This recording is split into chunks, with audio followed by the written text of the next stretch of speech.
Dėl ko mes sugalvojome šitą seminarų seriją.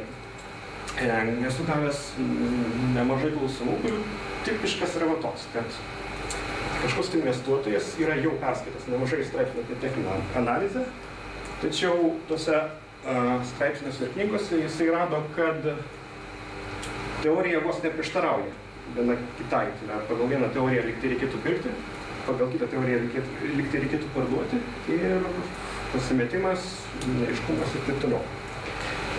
Bendras atsakymas į tokį klausimą būtų, kad investuotojas ar spekuliantas turi rasti savo tinkantį prekybos taisyklių rinkinį, tai yra kelios taisyklės. Kas į tą rinkinį turi įeiti, mes apšnekėsime seminaro metu. Ir svarbiausia, kad šių taisyklių disciplinuotai laikytis. Tai yra, kad jeigu mes pirkome akciją pagal tas taisyklės, atitinkamai fiksuoti pelną arba nuostolį, taip pat turime pagal šias taisyklės. Tai yra, nieko nėra blogiau, kaip perkama likti pagal techninę analizę, akcija pradeda kristi, tada pradedama galvoti, kad čia gera akcija, jinai daug nekris ir taip toliau. Tai labai dažnai priveda prie nuostolių, o ne pelno. Pabandom suvokti, kaip galima uždirbti. Tai yra, pirmas postulatas, kad mums reikia sistemos, kurios patikimumas yra daugiau negu 50%. 50% yra kazino, kai meti arba juodą arba baltą. Tai kitos spalvos dalis. Principas tas pats. Tai yra 50%. Jeigu mes randam daugiau negu 50% patikimo sistemos, mums leidžia atspėti daugiau negu pusę rezultatų, mes ją bandome imtis. Antras postulatas yra, kad kol mūsų nusipirkto instrumento pelnas auga, mes leidžiam jam augti iki krypties keitimosi ženklų. Tai yra, nefiksuojam pelno, kad iki krypties pasikeitimo mes leidžiam jam augti. Tuo tarpu atvirkščiai. Nesėkmės atveju nuostolius fiksuojame -4, -7%. Kodėl tos intervalas, taip pašnekėsim vėliau seminare. Tarkim, likvidžiuose rinkose 4% jau būtų ribatas, kurį reikėtų fiksuoti. Mažiau likvidžiuose galima laikytis 7%. Aišku, galima užkliūti, ar tikrai yra sistema, kuri leidžia 70% tikslumo atspėti. Girdėjau labai gerą palyginimą, tarkim, su orų prognoze. Tai yra orų prognozės spėjimas, kuris galioja bet kuriai Žemės pasaulio vietai.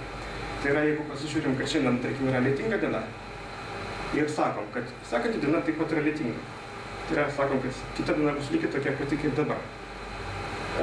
Galim pasiskaičiuoti, kad patikimumas nuo tokios sistemos yra 78%. Nebūna taip, kad yra viena lyja, kita diena saulė, vėl lyja, saulė. Dažniausiai būna taip, kad jeigu jau lyja visą savaitę. Jeigu žiūrėjau prognozę, ateinančios 5 ar 6 dienos iš eilės bus saulė. Prasme, kad jeigu mes teigiame, jeigu šiandien saulė, rytoj saulė, mes atspėjame su tokiu patikimumu.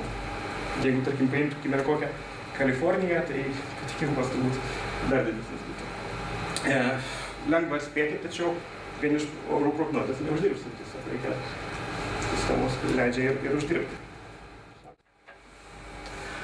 Jeigu mes matome, kad akcijos kaina yra linkusi kilti, mes braižome taip vadinamą uptrendo liniją, tai yra kilimo tendencijos linija. Dabar braižymo taisyklės yra tokios. Braižoma nuo žemiausio turimo taško per grafiko elementų apatinės dalis. Dešiniam pavyzdį yra pasiimtas, tarkim, žemiausias taškas ir braižoma taip, kad liestų kuo daugiau apatinių grafikos šitų grafinių elementų taškų iki randamas sumažinimas. Atitinkamai kritimo tendencija arba downtrendo linija, jeigu yra braižoma atvirkščiai. Tai yra imama taip pat nuo aukščiausio taško ir yra braižoma per viršutinės grafiko elemento dalis. Tai yra imamas apribojimas iš viršaus. Šoninė prekyba, kaip lietuviškai būtų, arba kanalas, kaip tai sako anglakalbiai, yra apribojimai iš viršaus ir iš apačios taip pat braižomos dvi horizontalios linijos, kurios apima kuo daugiau taškų ir kuo mažiau tokių klaidų. Pagrindinė taisyklė tokių braižymų, kad kuo daugiau grafiko taškų šios linijos liečia, to jos laikomos patikimesnės. Tai yra, bet kokiu atveju per 2 taškus mes nubrėšime liniją, jeigu linija liečia trečią tašką, jau jinai patikimesnė, o jeigu, kaip matėme, trendo linijai, štai čia yra pradžia ir matome visą krūvą lietimosi taškų, štai čia jau yra pakankamai tvirta patikima linija. Yra ta braižymo taisyklė tokia, kad akcijos labai retai kyla nuobodžiai vieną liniją. Dažniausiai jos kyla greitėjančiai arba kartą greitėjančiai ir greitėjančios linijos braižomos nuo susikirtimo taško, būtent ta jų kilimo kryptim arba kritimo kryptim. Tai yra negalima braižyti linijos į priešingą pusę. Čia mes tiesiog bandom kaip apjuosti tą kilimą. Arba čia šiuo atveju kritimą. Kažką norėtų paklausti. Paimkime gyvus pavyzdžius, kad būtų aiškiau apie ką šnekama. Paimkime, tarkim, aprangą. Apranga buvo kilo tendencijai nuo pernai metų gruodžio. Turiu tokią patogią programą, kurią vėliau paminėsiu.